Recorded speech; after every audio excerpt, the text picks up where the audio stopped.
hemos adelantado lo que vamos a tratar a esta hora de la tarde, ¿no? Estas cifras que preocupan. 74 casos de suicidios solamente en enero de este año. Definitivamente la cifra está aumentando de manera preocupante, pero lo que nos interesa es saber qué hay detrás, qué podemos hacer nosotros como parte de toda esta sociedad, como parte de la familia, donde puede haber uno de nuestros integrantes que tenga justamente este tema de salud mental. Por eso, a esta hora de la tarde nos acompaña en nuestros estudios el señor Alfonso Guxiquén, doctor, él es médico, psicoanalista y vicedecano de la Facultad de Salud Pública y Administración de la Universidad Cayetano Heredia, a quien le damos la bienvenida. Doctor, gracias por estar con nosotros. Muy buenas tardes. Muchas gracias a usted. Y ya comentábamos previamente, antes de la entrevista, y es una situación que nos preocupa. Y quisiéramos saber qué puede estar generando este incremento. ¿Puede ser el deterioro de la misma sociedad? Me parece que, bueno, en principio, gracias por la invitación. Buenas tardes. En principio me parece que es importante poder indagar sobre el problema, indagar sobre este fenómeno que está ocurriendo, pues en el país creo que un poco escondidas. No había escuchado hasta hace muy poco mayor preocupación o ningún señalamiento sobre un incremento de las tasas o de las cifras de suicidio. ¿Sí? Y es un incremento bastante marcado, ¿no es cierto? Entre el 24 y el 2023 es una cifra que se acerca casi al doble, ¿no? Es más del 70% de incremento, que por lo menos hasta donde dan las cifras en estos 2 primeros meses, todavía no terminamos el segundo mes, amenaza con repetir o incluso incrementar. Incluso, ¿no? Entonces, ahora, y nos preguntamos qué puede haber detrás. Si bien es cierto que cada caso es diferente, cada caso puede ser motivado por una diferente causa, pero ¿cuál tendría que ser una señal de alerta? ¿Qué signos tendría que alarmarnos? A nosotros, por ejemplo, en casa, en el colegio, en la universidad, en el centro de trabajo. 2 preguntas me estás formulando, ¿sí? Tal vez quisiera tomar un poquito la primera con relación a qué cosa es lo que puede estar produciendo este incremento. Yo pienso que habría que hacer una precisión, digamos. Cuando hablamos de salud mental, me parece que lo que habría que evitar es patologizar. En principio, es decir, atribuir a enfermedades mentales este incremento. ¿No es cierto? De hecho, las enfermedades mentales no es que se incrementen de manera tan abrupta, y tampoco es necesario tener una enfermedad mental para llegar a un suicidio. Entonces, lo segundo, en ese mismo sentido, que habría que señalar, es que habría que pensar los suicidios, ¿no es cierto?, en razón de un sufrimiento que no podemos soportar y para el cual un suicidio, ¿no es cierto?, puede ser una respuesta también, ¿no es cierto?, o una salida.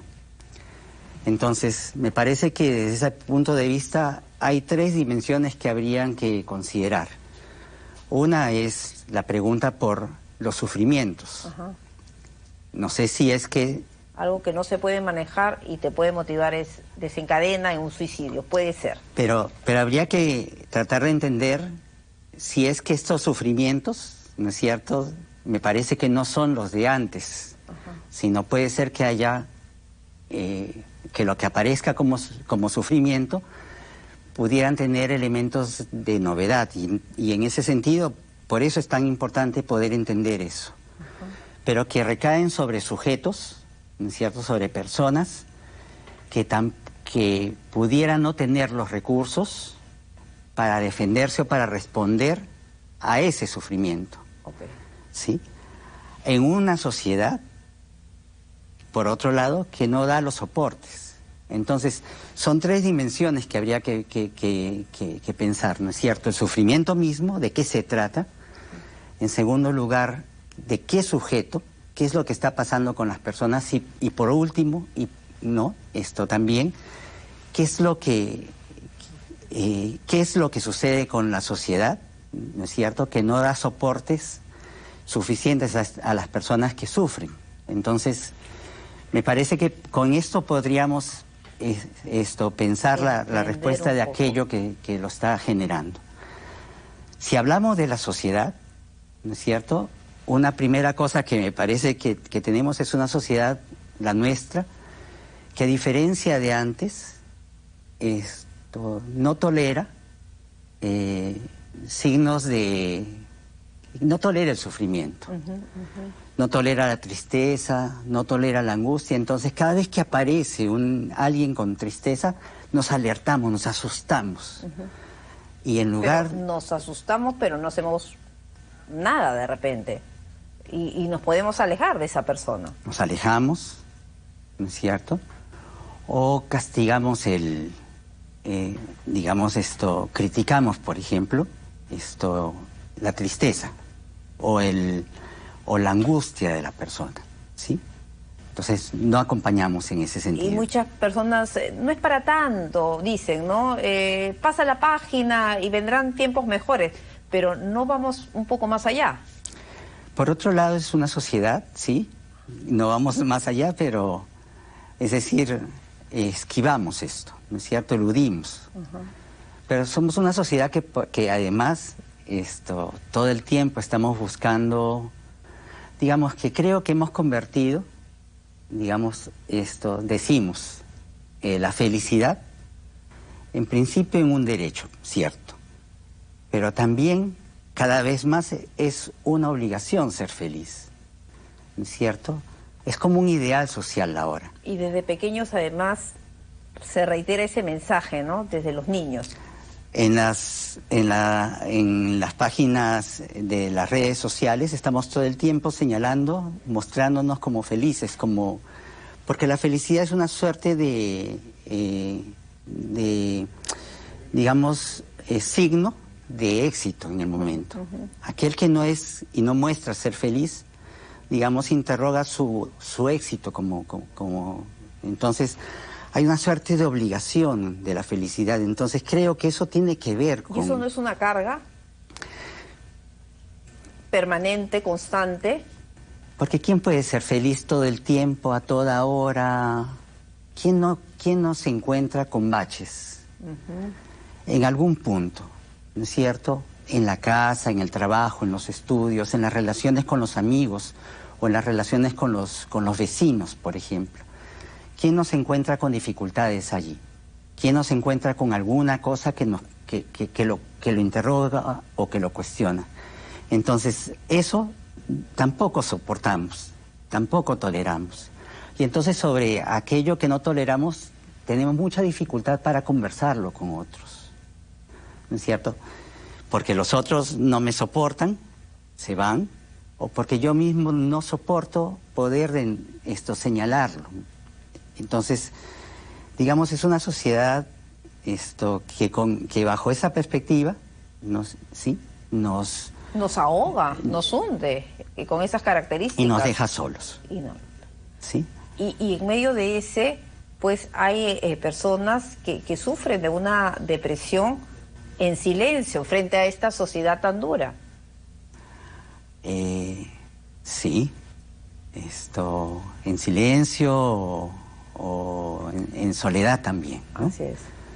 Me parece que hay otros fenómenos que tienen que ver con una suerte de, digamos, porque ¿dónde buscamos también responder o resolver los problemas de este ideal social de la felicidad? Generalmente lo buscamos en términos de consumo, ¿sí? Y esa respuesta es una respuesta generalmente fallida, porque vamos hacia un consumo buscando satisfacción. Una satisfacción. Pero que es momentánea. A eso iba a decir, momentánea. ¿No es cierto? Y enseguida nos encontramos nuevamente con la falta, digamos, con la y muchas veces con el vacío. Es como el efecto de una droga. La droga entra como justamente como un objeto de consumo también, ¿no es cierto? Entonces pasa el efecto y nos encontramos con la misma necesidad de algo más, de algo que nos satisfaga.